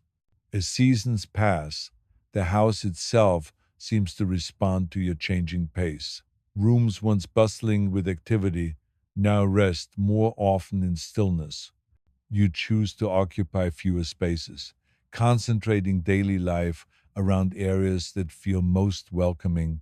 This consolidation brings an unexpected sense of coziness, as though the house itself has grown more attentive. You move through it with familiarity so complete it borders on instinct, navigating without conscious thought. The garden remains a source of quiet pleasure, though its maintenance is now largely delegated. You observe rather than intervene, noting changes without feeling compelled to control them. Thomas enjoys sitting outdoors when weather permits, the fresh air easing his breathing and lifting his spirits. You join him there, content to share the view without commentary. There is satisfaction in allowing things to exist without immediate purpose. Correspondence increases subtly, letters arriving from distant relatives and old acquaintances who sense the value of maintaining connection. You respond selectively, aware of your own limits, but appreciative of these threads that link past and present. Writing becomes an occasional indulgence rather than a regular practice. When you do write, it is slowly, deliberately, choosing words with care rather than urgency. These pieces feel less like contributions and more like reflections offered without expectation of impact. Thomas reads them when you share them, offering thoughtful observations without critique. His support remains consistent, understated, but deeply felt. Eventually, Thomas's strength diminishes more noticeably. Simple tasks require assistance, and periods of rest lengthen. You remain attentive without becoming overwhelmed, drawing on the resilience developed through years of managing change. There is no dramatic shift, only a gradual narrowing of possibilities. You adapt instinctively, prioritizing comfort and presence over routine. Conversations become shorter but more focused, each exchange carrying a quiet significance. You find that words matter less than tone, that meaning is conveyed as much through pauses as through speech. When Thomas speaks of his life, it is with acceptance rather than fear. He expresses gratitude without sentimentality, acknowledging the fullness of his experience without exaggeration. You listen, offering affirmation through your presence rather than interruption. There is no sense of unfinished business, only the recognition that a life, like a conversation, concludes naturally when its essential points have been made. As time continues its gentle progression, you remain grounded in the present moment, attentive to the small details that define daily life. You prepare meals, arrange flowers, tend to correspondence, all with a calm efficiency that reflects long familiarity.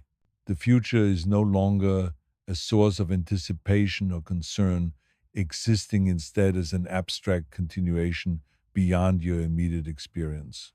You accept this with equanimity, recognizing that fulfillment does not require foresight. The partnership you and Thomas built endures not because it was perfect, but because it was sustained through consistent care and mutual respect. You carry this understanding quietly, allowing it to inform your actions without needing to articulate it. The days unfold as they always have, shaped by habit, choice, and circumstance, moving steadily forward without repetition or return. The final stretch of life does not announce itself with clarity or ceremony. It arrives quietly, disguised as an ordinary continuation of days that have already grown familiar. You notice it first in the way mornings require more intention, how rising from bed involves a moment of consideration rather than habit. Thomas sleeps longer now, his breathing shallow, but even his face relaxed in a way that suggests effort has finally loosened its grip. You sit beside him often in these early hours, not waiting for him to wake, but simply sharing the stillness. There's no urgency left between you, no schedule pressing from beyond the walls of the house. Time feels contained, manageable, something you move through rather than chase. When Thomas wakes, he greets you with the same gentle acknowledgement that has defined your marriage from the beginning. Words are few, but the meaning remains intact. The household continues to function smoothly, its rhythm now designed around comfort rather than productivity. Sarah oversees everything with quiet authority, ensuring that meals arrive at appropriate times, that fires are tended, that visitors are managed with sensitivity. You trust her completely, allowing her decisions to stand without review. This trust, built over years of shared responsibility, frees you to focus on what matters most. Thomas's health fluctuates unpredictably, some days offering surprising strength, others demanding extended rest. You adjust without complaint, guided by instinct rather than planning. On better days, you sit together near the window or in the garden, speaking softly or simply observing the world beyond the gate. On more difficult days, you remain indoors, reading aloud when his eyes tire easily, your voice steady and unhurried. He listens with quiet appreciation, occasionally commenting, more often simply absorbing the sound. These moments carry a depth that no earlier phase of life prepared you for. They are not dramatic, not emotional in the way novels might suggest. They are grounded, intimate, defined by presence rather than expression. Thomas begins to speak more frequently of small memories, not grand achievements or defining moments, but ordinary details that once seemed insignificant. A particular afternoon walk, a conversation held years ago whose exact content no longer matters, the way the house smelled in the early days of your marriage. You listen without interruption, understanding that these recollections are less about the past than about connection. When he pauses, you do not rush to fill the silence. Silence has long been a shared language between you. Your own thoughts drift often, not backward or forward, but inward. You consider the arc of your life with neither pride nor regret, recognizing it as complete not because it was flawless, but because it was fully lived. You were present for it. You made choices, adapted to the consequences, and remained attentive through change. That feels sufficient. The children visit more frequently now, their concern expressed through practical gestures rather than overt emotion. They speak softly, careful not to disturb, their movements restrained by an awareness of fragility they never expected to confront. You reassure them without minimizing reality, offering calm rather than false optimism. They respond with gratitude, though their eyes betray the difficulty of accepting what cannot be altered. You encourage them to speak openly with Thomas, to share ordinary conversation rather than guarded reassurance. He appreciates this, engaging with them as he always has, neither dramatic nor evasive. As weeks pass, Thomas's strength diminishes gradually. There is no single moment that marks the transition, only a steady narrowing of activity. He sleeps more, speaks less, though his attention remains keen. You remain close, your presence constant but unobtrusive. When he is awake, you hold his hand, the gesture familiar and grounding. He squeezes your fingers occasionally, a quiet affirmation that requires no response. On one particularly still evening, as the light fades gently and the house settles into its nightly calm, Thomas speaks with unusual clarity. He thanks you, not with elaboration, but with sincerity that renders further explanation unnecessary. You respond simply, acknowledging the shared nature of your life without attributing credit or debt. There is no sense of farewell, only completion. When he falls asleep, it is peaceful, his breathing slow and steady. You remain beside him, attentive without vigilance, trusting the natural progression of events. When the moment arrives, it does so quietly, without struggle. You recognize it not through drama, but through absence. The house seems to pause, as if aware of the shift. You sit with him for a long time afterward, not out of disbelief, but out of respect. Grief arrives later, gradually, settling into you with weight rather than sharpness. The days that follow are structured but gentle. Arrangements are made efficiently, supported by those who know their roles well. Visitors come, offering condolences that you receive with composed gratitude. You appreciate their presence without needing it to sustain you. The children remain close, attentive but not intrusive, allowing you space while ensuring you are not alone. You navigate this period with the same steadiness that has guided you through every transition before. The house feels different without Thomas, quieter in a way that is not immediately uncomfortable but undeniably altered.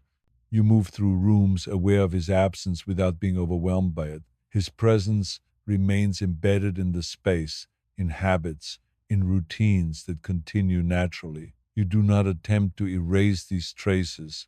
There is no need. Life continues, though its texture has changed. You adjust slowly, allowing yourself time, without imposing expectations. Writing becomes a companion again, not for publication, but for reflection.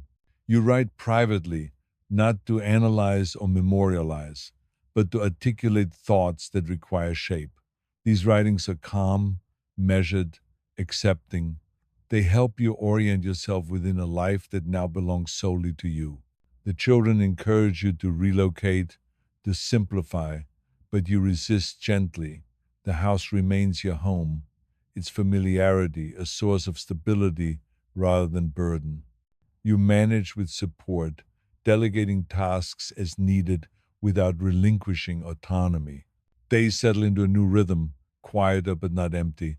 You find satisfaction in small rituals: morning tea, afternoon walks when weather permits, evenings spent reading by lamplight. The garden continues its cycles, indifferent to human loss. You observe it with appreciation rather than melancholy. Life, you understand now, persists not through denial but through continuity. As months turn into years, grief transforms. It does not disappear, but it softens, becoming integrated rather than intrusive. Memories of Thomas bring comfort rather than pain, his presence felt in your responses to daily life. You continue to speak of him naturally, without hesitation or restraint. He remains part of your narrative, not as a loss, but as a completed chapter that informs everything that follows. Your health remains relatively stable, though you are conscious of your own limitations. You accept assistance when necessary, maintaining independence without isolation. The children visit regularly, their lives unfolding with complexities you observe without needing to manage. You offer guidance when asked, listen when invited, and trust them to navigate their own paths. Your role has shifted, not diminished.